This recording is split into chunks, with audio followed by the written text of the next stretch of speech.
آپ کیا سمجھتے ہیں کہ کیا صرف ایران نشانہ ہے؟ ایران بہانہ ہے، پاکستان نشانہ ہے؟ 5 منٹ پورے۔ بسم اللہ الرحمن الرحیم۔ اللہم صلی علی محمد وعلی آل محمد۔ وطن کی فکر کرنا دا مصیبت آنے والی ہے، وطن کی فکر کرنا دا مصیبت آنے والی ہے، تیری بربادیوں کے مشورے ہیں آسمانوں میں۔ آپ کیا سمجھتے ہیں کہ کیا صرف ایران نشانہ ہے؟ ایران بہانہ ہے، پاکستان نشانہ ہے۔ آج سے بہت سال پہلے اسرائیل ہی کے وزیر اعظم ڈیوڈ گورین نے پیرس میں یہ بات کی تھی۔ پچھلے دنوں ہمارے اپوزیشن لیڈر اچکزئی صاحب نے بھی ان کا ذکر کیا، تو میں گورین کے اس بیان کا صحیح حوالہ یہاں دے دوں۔ اس نے پیرس میں سوربون یونیورسٹی میں یہ کہا تھا کہ پاکستان ہمارا نظریاتی جواب ہے، اور یہ ہمارے حلیف ملک، دوست ملک بھارت کو توڑ کے بنایا گیا۔ یہ تعلق ہے بھارت کا اور اسرائیل کا۔ الٹیمیٹلی خدا نخواستہ اگر ایران کو نقصان پہنچتا ہے تو یہ نقصان پھر پاکستان کا ہوگا۔ اگر کسی کا یہ خیال ہے کہ یہ حملہ شیعہ اسلام پہ ہے، یہ حملہ اسلام پہ ہے، اسلام میں نہ شیعہ ہے نہ سنی ہے۔ حضور نبی کریم صلی اللہ علیہ وسلم نے ہمیں مسلمان بنا کے چھوڑا تھا۔ ایک ہو مسلم، حرم کی پاسبانی کے لیے نیل کے ساحل سے لے کے تابخا کے کاشغر۔ علی خامنائی آپ کو سلام، علی خامنائی آپ کے خون کو سلام، آپ کے خاندان کو سلام۔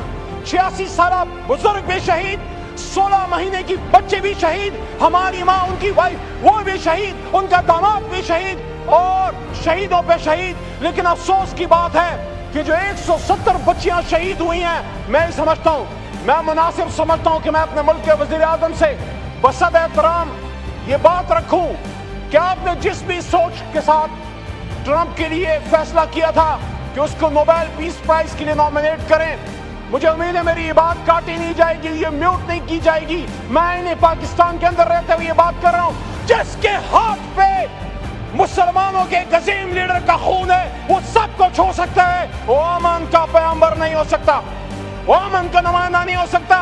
ایپسٹین فائل والے ہمیں بتائیں گے بزرگوں کی اور بچوں کی حرمت کیا ہے۔ ہم گائیڈنس کے لیے نبی پاک صلی اللہ علیہ وسلم کی طرف، مدینہ منورہ کی طرف دیکھنے والے لوگ ہیں۔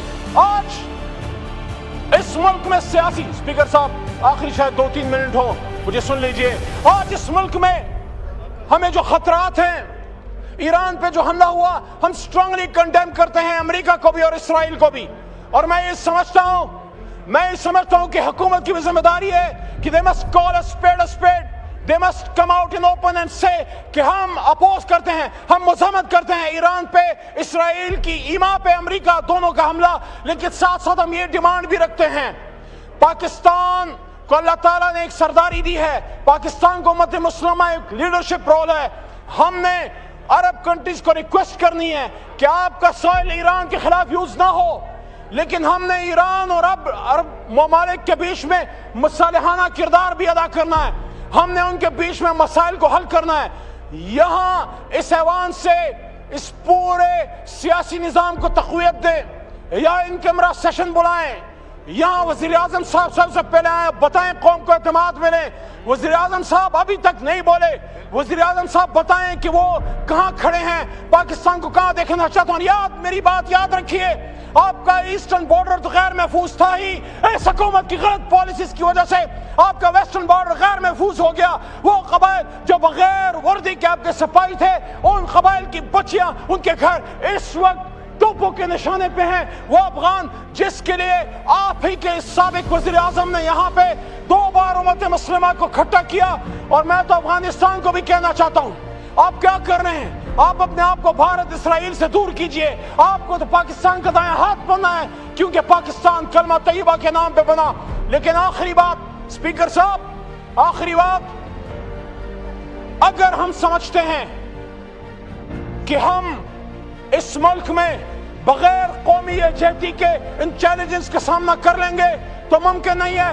قومی یکجہتی کے لیے آپ ملک کے سابق وزیر اعظم عمران خان صاحب تک ہمیں رسائی دیں اور ان کو باہر لے کے آئیں، اور عمران خان، میاں نواز شریف، فضل الرحمان صاحب، اچکزئی صاحب، یہ سارے اکابرین بیٹھے اور بلاول صاحب یا زرداری صاحب اور پھر مضبوط فیصلے کریں. اس شعر کے ساتھ اجازت چاہتا ہوں, اس شعر کے ساتھ اجازت چاہتا ہوں کہ میں تجھ کو سکھاؤں میں تقدیر امم کیا ہے.